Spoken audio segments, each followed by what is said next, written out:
No way. Dude, if this works, if that's perfect. Oh my god. Drawing. What's it doing? Oh wow, this is actually kind of creepy. Baba Bowie. Wow. First crash.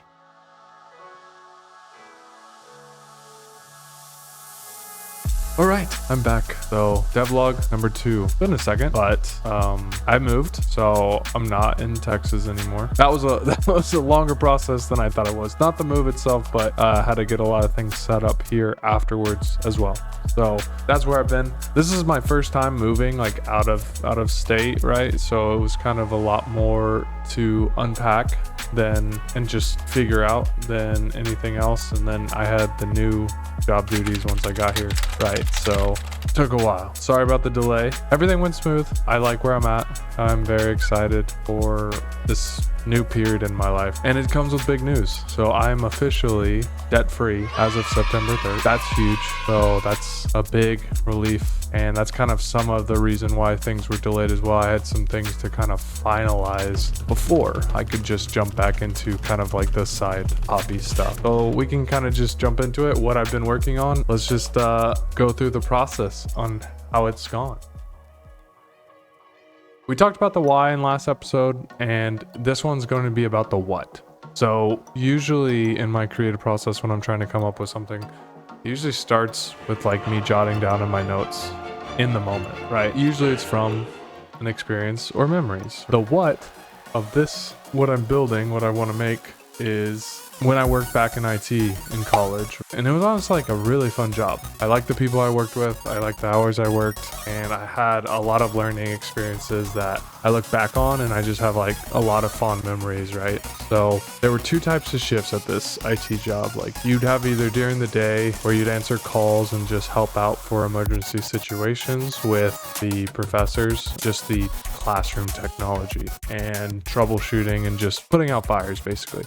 And then you had the kind of night shifts, afternoon shifts, where most of the time it was where fraternities and sororities would call and they would be asking to get into a classroom. We also had technology checks during this afternoon shift, right? And so I personally was on the afternoon shift more than I was during the day shift just because of my schedule. So in the winter, like this, a lot of the time was actually after sunset. So it was like nighttime basically. And what you do is you'd push out OS updates, you would run virus checks, and then we'd roll out new software if we had any that came out for the computers in that classroom, in our classrooms. And it was really chill, to be honest. And like, however, some nights were super creepy versus others. Imagine a lecture hall where you're going in, it's huge, and you're going down the steps, and not only is it huge and dark, but it's also in the basement, and you go and you run updates in this classroom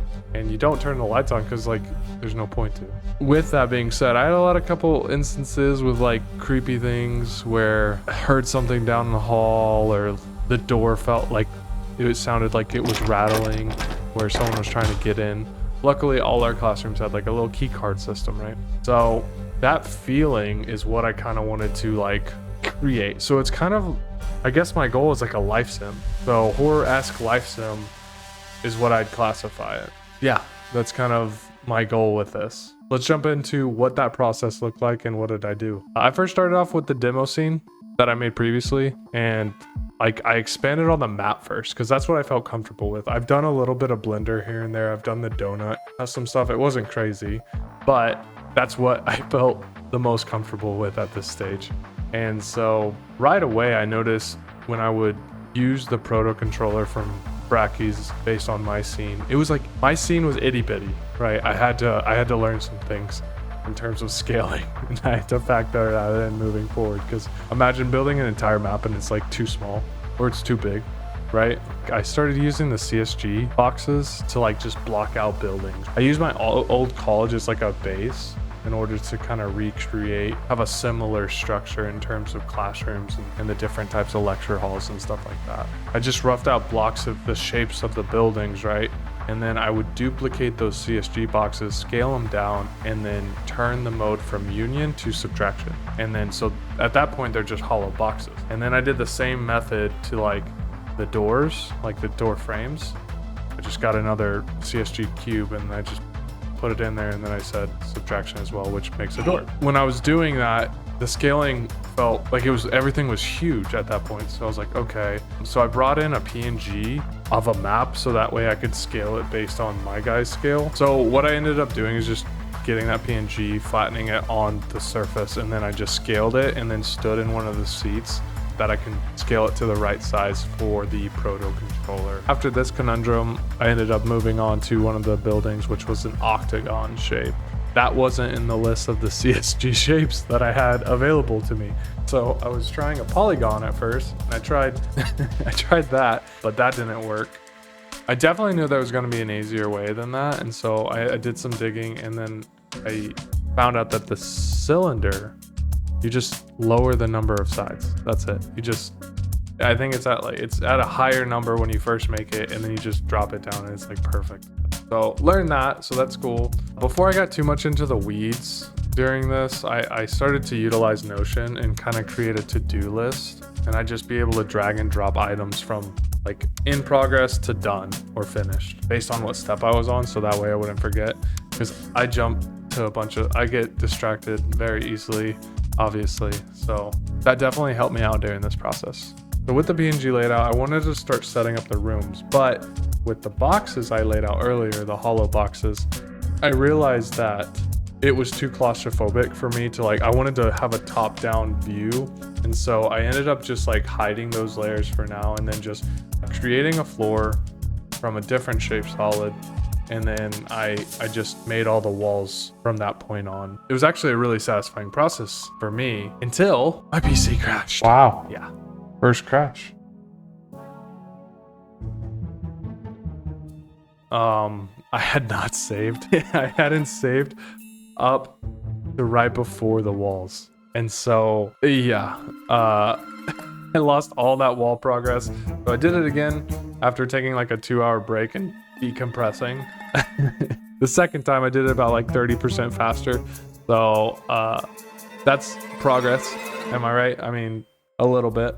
Just a little bit better. A little bit better every time.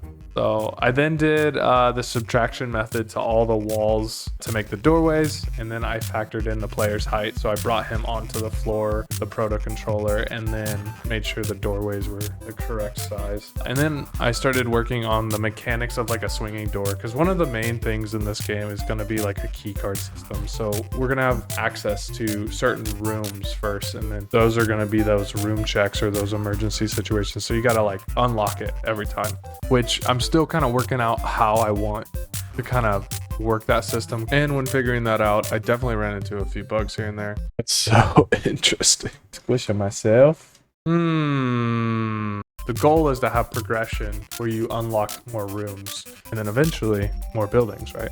So that's kind of the goal. And then whatever mini game process, like the actual core mechanic inside the room, what that ended up being, right? And so I began working on the mechanics of the swinging door. The first tutorial I watched gave me a good like Wild West like bar swinging door, and I kept it for now. I actually really liked it. It was very fun to play with, but I wanted an actual like press button open kind of door. That's kind of what I was leaning towards, but that can stay for now. After the crash and after making the door, like after I knocked out the door, I realized like, wait, I could crash again. And so looked up what I should do to make it to where I keep a backup. And then I found out about like linking my GitHub account to create versions or repositories of the different stages the project is in, which kind of took a little bit longer than I was expecting, because I've actually never used GitHub. I was using the commands in the command line to actually like pull and push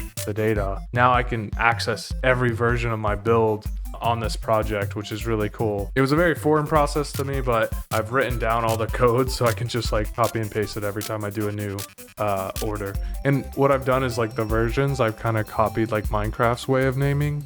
I was naming them after the like what I was adding. So it'd be like added blank blank blank, and that would be the version name. And I realized really quickly, I was like, wait, that's not going to scale very good at all. And so after I finished all that, I got back to the free swinging door and I tried to add it to a group and then have it to where I could interact and have that interact key like trigger it, the group with the hinge joint.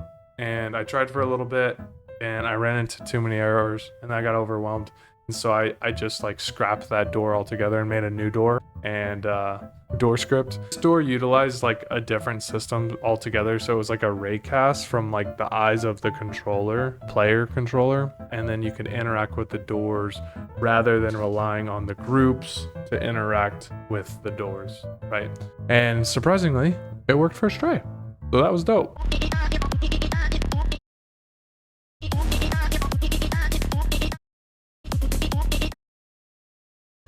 I had a little bit of trouble bringing in like copies of the door to like put on the rest of the floor, but I couldn't copy and paste to new layers.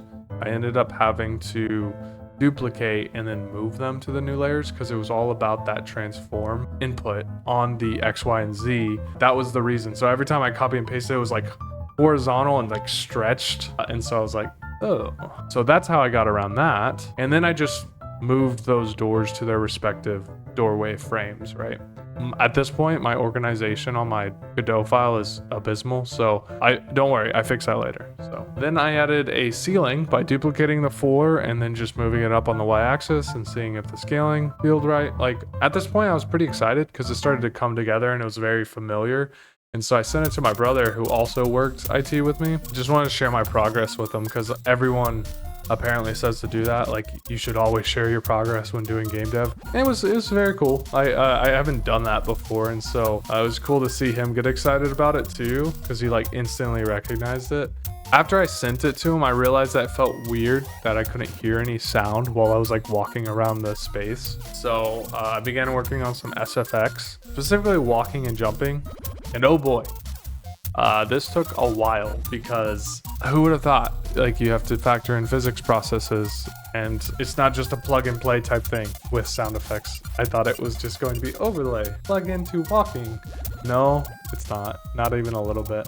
So I brought in some SFX options that I downloaded and then I started changing them and editing them a little bit in Audition. My first hurdle was like timing. So the jumping in the SFX. So like I was literally going back and forth between the raw exported and just like changing it and then re-exporting it, and then it would re-import automatically into Godot. It was very noticeable when the jumps didn't sync. Like you could tell with the slightest bit delay, like 0.05 milliseconds, like you could tell. Oh, I hate that. I was really refining that. That took a while. I was being a little bit OCD about that, I think. How the video showed me how to do it was that it was tied to just my W button. So every time I would press W, it would just loop a two-step sound effect. I got a little bit overwhelmed again, and so I started organizing the rooms with the walls and the doors and like all the file structure, right? And so then I went about and I just resized all the door frames to have them fit the doors to their respective room, sizing all the file structure as well. It was like a 2-hour process. But then I jumped in to kind of like look at everything and make sure I was like closing gaps and all that stuff. And I realized that I could just walk through the walls and I got really worried for a second. Wait, this doesn't have collision. Do any of this? But then I realized that all I had to do was just check this box on all the box layers that I made for all the walls. So that was an easy fix. A little hard sack for a second there. I ended up reworking the walking SFX and the jump SFX because the nail in the coffin for me was when I was jumping, I would jump and then I would go forward. And as I was going forward, this walking sound effect is still going as I'm getting the jumping sound effect. And so it sounds like I'm still walking while I'm in the air. And I was like, no, that's like irking me way too bad. And so I ended up watching another tutorial about a walking SFX, like how to do it.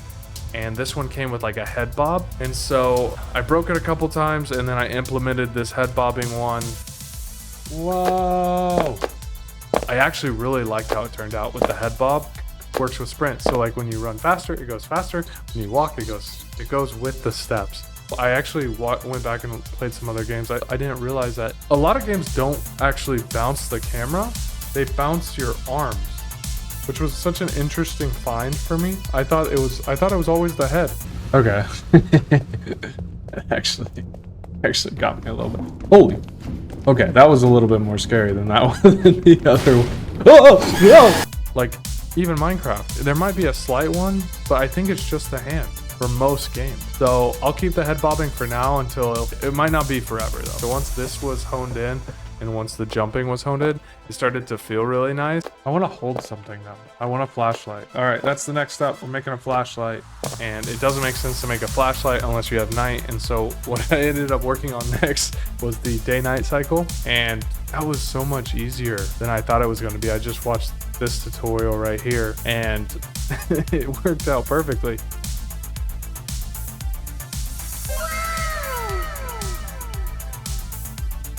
I wanted to start making it creepier, so I also checked like volumetric fog in the world, right? And so it was like instant, like creepy fog, done, cool.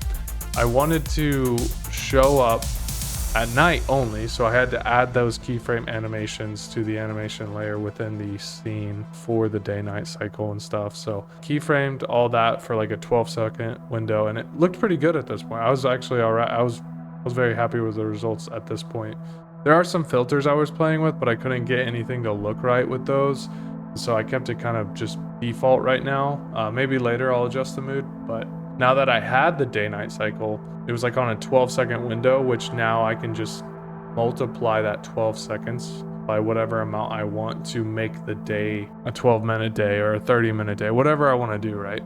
And so that was kind of cool. Now that I had that done, I could actually add a flashlight and see if it was working. So I started watching a couple tutorials, and like this one was like a pretty quick one. And so I just wanted to have it all tied in, and I wanted to start working on this video, right? And so this one that I ended up making is just like strapped to the proto controller. It's not actually a item yet. So I want to take that and then I want to implement it into an item.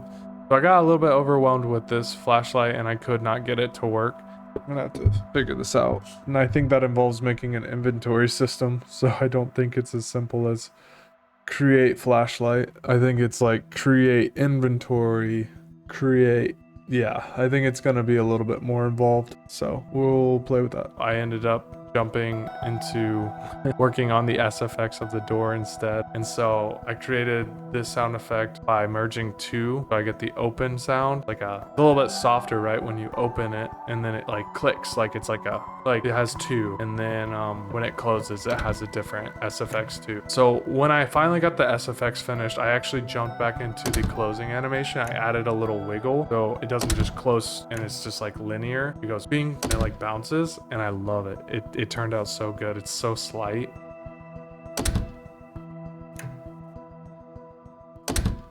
After I'd finished that, now we're jumping back to the flashlight code, and I just followed this really simple tutorial right here.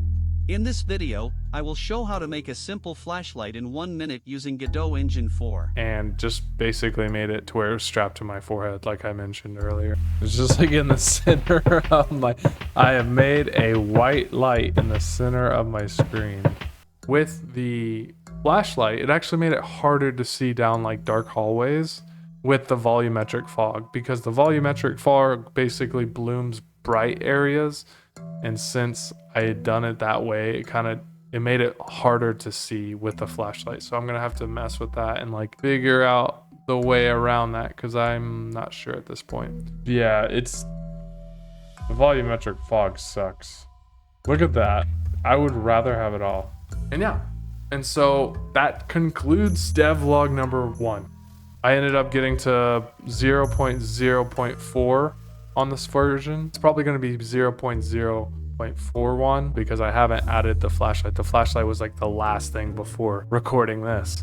yeah, I think it's ending up pretty spooky. Like I kind of like it thus far, and I'm excited to add kind of the core mechanics next. I think that's going to be my step, is just get the gameplay loop down and make it very simple, super duper. And then I'm going to, I want to work on character animation and character creative stuff in the next one too. But I think the core mechanic is probably my next task, and then after that is like the creative customizing the character type of directions. So, but yeah, I hope you guys enjoyed this video. Shout out to all the tutorial videos that I used, and those are also going to be linked in the description if you guys want to follow along and kind of implement similar things into y'all's games that y'all might be working on at this point. And yeah, thank you guys so much for watching, and if you want to follow along, make sure to subscribe. I'll see you in the next devlog.